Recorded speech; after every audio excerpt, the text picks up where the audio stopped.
जिनेंद्र, सलाम, नमस्ते, सत श्री अकाल, जय हिंद। मैं पुनीत जैन, आपका दोस्त, middle class travel by Puneet, और एक नए दिन की शुरुआत करते हैं इस खूबसूरत शहर ताशकंद जो कैपिटल है उज़्बेकिस्तान की। आज हम जाएंगे कुछ माउंटेन एरियाज़ देखने, रोपवे देखने, लोकल कोशिश करेंगे विलेजेस देखें, आपको भी दिखाएं और देखें उज़्बेक कल्चर कैसा है, क्या ये जाने लायक है, क्या हमें जैसे शहर में हिंदुस्तानियों को प्यार मिल रहा है, क्या गांव वाले भी करते हैं, या ये सिर्फ एक प्रोफेशनलिज्म है कि एक टूरिस्ट आए हैं तो टूरिस्ट को रिस्पेक्ट करो, और क्या वाकई ही ये हिंदुस्तानियों से इतना प्यार करते हैं। कल हम बात कर रहे थे फिल्म स्टार्स की, जैसे मिथुन चक्रवर्ती या राज कपूर साहब। राज कपूर साहब पुराने हैं, यूएसआर के टाइम से, वो उनको अपने लगते थे, इस बारे में हमने डिस्कस किया। आज आपको मैं कारण बताता हूँ मिथुन चक्रवर्ती जी यहाँ इतने क्यों पॉपुलर है। जिमी कहीं भी मैं यहाँ बोल दूँ तो 4 लोकल उज़्बेक हमारे पास आ जाएंगे और बात करेंगे क्या क्या आप उन्हें जानते हैं, क्या आप उन्हें मिले हैं। आप इस गाने को सुनते हैं, और ये गाना 1984 में यहाँ रिलीज़ हुआ था। जी हाँ, 1984 में, तब तो मेरी भी पैदाइश नहीं हुई थी, और बहुत सारी दुनिया जो देख रही हो शायद उनकी भी ना हुई। तो फिर क्या कारण है उनके इतना पॉपुलर होने का, मैं बताता हूँ। उस दौरान आपको सबको मालूम होगा यूएसएसआर और यूएस की कोल्ड वॉर चल रही थी। तो यूएसएसआर ने सारा western media, cinema, movies, songs total बंद कर दिए थे अपनी कंट्री में, और उसके अल्टरनेट उन्होंने बॉलीवुड, हिंदी सिनेमा मैं कहूँगा, इंडियन सिनेमा मैं कहूँगा, बॉलीवुड मुझे शब्द इतना पसंद नहीं, उसको इंट्रोड्यूस किया अपनी कंट्री में डब करके। पहले गाने रेडियो पे चलाए, उसके बाद मूवीज़ डब करके रिलीज़ करी, और 1984 जब ये पिक्चर डिस्को डांसर रिलीज़ हुई तो अब यकीन मानिए धमाका हो गया। 6 करोड़ रुपए की कलेक्शन उसकी इंडिया में थी। बहुत बड़ी बात है, 84 में 6 करोड़ रुपए, वाकई ही बहुत बड़ी बात है कलेक्शन, बॉक्स ऑफिस कलेक्शन। और आपको जान के बहुत हैरत होगी, 94 करोड़ रुपीस की कलेक्शन उसने की थी यहाँ यूएसएसआर, रशिया, जो अब 16 देशों में बटा हुआ है, बट हाँ 94 करोड़ रुपीस, और इसलिए वो हाउस होल्ड नेम हो गए, क्रेज़ हो गया, और टिल डेट तक रह गया। अब यकीन माने, आप कभी गूगल करें या इमेज सर्च करें, कितनी दीवानगी है, लोगों ने हिंदी तक सीख ली उनके लिए। और वो जब आते थे उस ज़माने में तो एक बार तो प्रेसिडेंट तक का कॉन्वॉय रुकवा दिया था, क्योंकि वो एयरपोर्ट से अपने होटल जा रहे थे। ये एक खासियत है। और एक बार राजीव गांधी हमारे प्राइम मिनिस्टर थे, तो रशियन प्रेसिडेंट 6 में आए यूएसएसआर के, और उन्होंने श्री अमिताभ बच्चन से मिलाया कि हमारे देश के सबसे बड़े फिल्म स्टार हैं। तो उन्होंने बहुत प्यार से कहा कि अच्छी बात है, और मेरी बेटी सिर्फ मिथुन चक्रवर्ती को जानती है। तो ये है हमारे मिथुन दा, ये है हमारा प्यार, और इस देश ने वाकई ही दिया। आज देखते हैं, आज एक ये पूरा दिन एपिसोड लोकल गांव, लोकल विलेज और मिथुन चक्रवर्ती जी के नाम पे डेडिकेट करते हैं। देखते हैं पब्लिक क्या रिस्पांस देती है, हम हिंदुस्तानियों को दिल से अपनाती है, नहीं अपनाती, या सिर्फ धर्म देख के पूछती है। आज मज़ा आने वाला है। और ये पीछे आप देख सकते हैं आमिर तैमूर स्क्वायर, बिल्कुल हमारे होटल उज़्बेकिस्तान के सामने, बहुत चहल पहल सेंटर का इलाका, सेफ जगह, बढ़िया मौसम। आज मज़े करेंगे, आपको भी कराएंगे, और चलिए चलते हैं। हम अपना गांव की तरफ सफ़र शुरू ही करने वाले थे, माउंटेन एरिया आमिर सोय जाने के लिए, और भी कुछ चीज़ें, वाटर रिजर्वायर वगैरह देखने के लिए, जो आप आगे आने वाली वीडियोस में देखेंगे। पर अचानक ही हमें वहाँ की यूनिवर्सिटी स्टूडेंट्स बहुत सारे आए हुए, उनका कुछ यूनिवर्सिटी प्रोजेक्ट था या कारण था, क्या था, और बहुत सारे नेशनैलिटी के लोग इस होटल में थे, क्योंकि एक सेंटर पॉइंट है, Pakistan, India, Bangladesh, Russia, US. But उन्होंने चुना हम 2 भारतीयों को। वो हमसे खूब बातें करना चाहते थे, हमसे कल्चर समझना चाहते थे, और हम पे ही प्रोजेक्ट बनाने की तैयारी करी। और आपका भाई जहाँ देश की बात आ जाए वहाँ पीछे कैसे हट सकता है। पूरे दिल, शिद्दत और सच्ची ईमान से जो मैं जवाब दे सकता था मैंने दिए। कुछ गुस्ताखी हुई हो तो माफ़ी। अब आप ये देखेंगे, वो एक बात इंटरव्यू कर रहा था और उसने सवाल इंडियन फ्लैग पे पूछ दिया, तो मुझसे रुका नहीं गया, और मैं अचानक ही इस वीडियो के बीच में आ गया। और इसके बाद देखेंगे आप मेरा इंटरव्यू, और स्पेशल क्रेडिट टू मदीना, एक बहुत ही प्यारी बच्ची जिसने मेरा interview. I think you don't understand what about my flag actual meaning, because there are so many different flags. I mean, the way your flag is symbolized different. No? We are same like Can this. I help? Yeah, you can help. He is also translate. Yeah. I can help you in the flag if you want. No. Yeah, he is flag. Yeah, okay. See, orange means fraternity. Yes. That means nation coming together. In between, white is for the peace. we believe in peace, never attack the opponent first. We believe in our self-strength. And the in between is the Ashok Stambh, Ashok Chakra, sorry. Ashok Chakra means the unity given by our ancient ancestors, and we have 29 lines in it that represent 29 states of India. Okay. And green is the harmony that people all will live together. That's our flag. Thank you, Thank brother. you. बस यही छोटे moment travelling में जब मिलते हैं और देश को रिप्रेजेंट करने का मौका मिलता है तो मजा आता है. जय Hind. What's your full name? My name is Puneet Jain. I'm from Delhi, India. My name is Nabila and I'm gonna take an interview from you actually.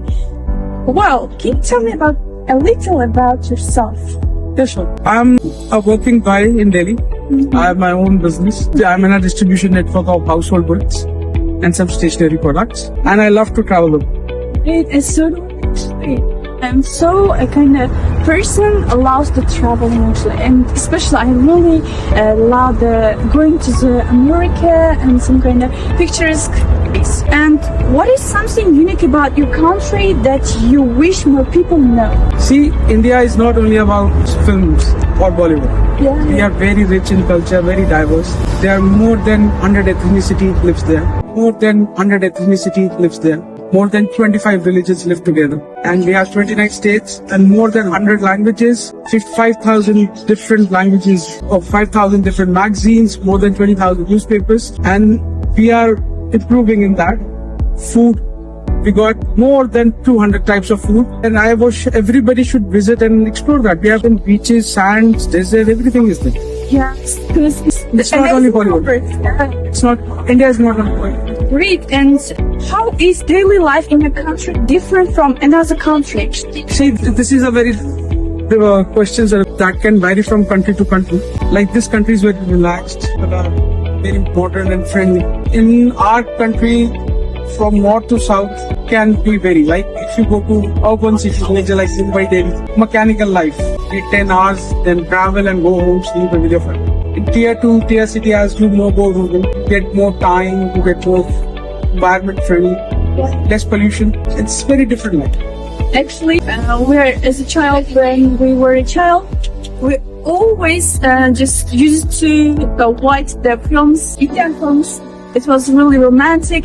I think the character of the people also kind of romantic. Yes, yeah, we are romantic people. That's why we have 1.4 billion people. Yes, yeah, of course. How can you describe the people? For example, See, I can, yeah. India is, you have to experience it. You cannot learn from books, you cannot learn from any. It's an experience of a lifetime. Hospitality, love, affection, care. See, there are some pros and cons in everything, but I can assure you, pros are way more in my country than that. And that's any developing nation could. And great. Do people in your country have any funny or unusual habits? Just foreigners might find surprising. Our country have funny habits as foreigner find that eating too much spicy food.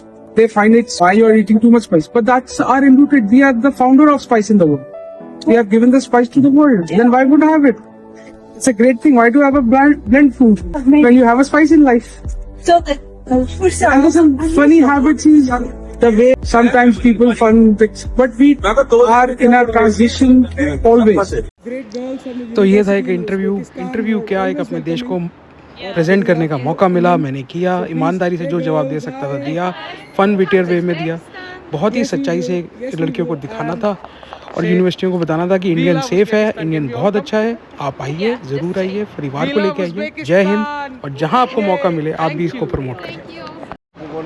ये देखिए आप open hop off बस Tashkent और ये centre point है, वो hotel Uzbekistan के बाहर ही सारे आपको टूर ऑपरेटर सिटी के टूर कराने वाले सारे मिल जाएंगे एजेंट्स. और जो पर्सनल गाड़ी हो हॉप एंड हॉप ऑफ बस में जाना हो, कोई वैन चाहिए हो, बहुत ही centre prime location, famous hotel Uzbekistan, Amir Timur square के बिल्कुल सामने, the centre, the pride, the आन बान शान.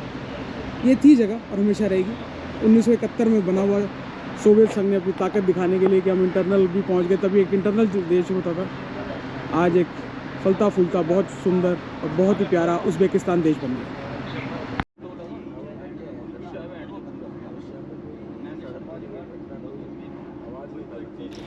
ये खूबसूरत कंट्री साइड हाईवे के नज़ारे देखते हुए हम जा रहे थे आमिर सोया माउंटेन की तरफ, जिसको यहाँ का मिनी स्विट्ज़रलैंड भी कहा जाता है।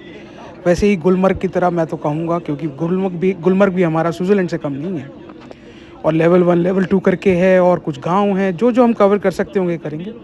और उस इंटरव्यू के बाद देशभक्ति का नशा सब पे आ गया, पूरे बस का माहौल वैसा हो गया। और अभी आप देखिए हमारे मनोज भैया तो वैसे ही देशभक्त आदमी हैं, तन बदन ऊपर से नीचे तक सिर्फ इंडिया इंडिया ही है उनके मन में। और उसके बाद हम क्या बोलते क्या गाते अपने मंजिल पे पहुँचे। और ये इसके बाद गाने के बाद मैं वीडियो एंड करूँगा और कंटिन्यू।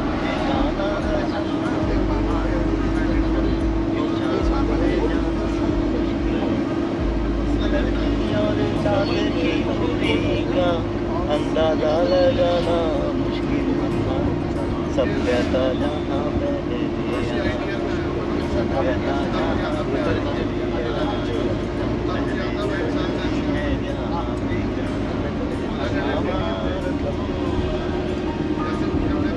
के पीछे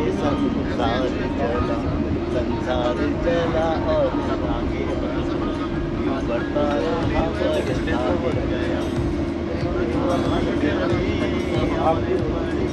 यूं ही बढ़ता रहे और फूले फले यूं ही बढ़ता रहे। भारत माता की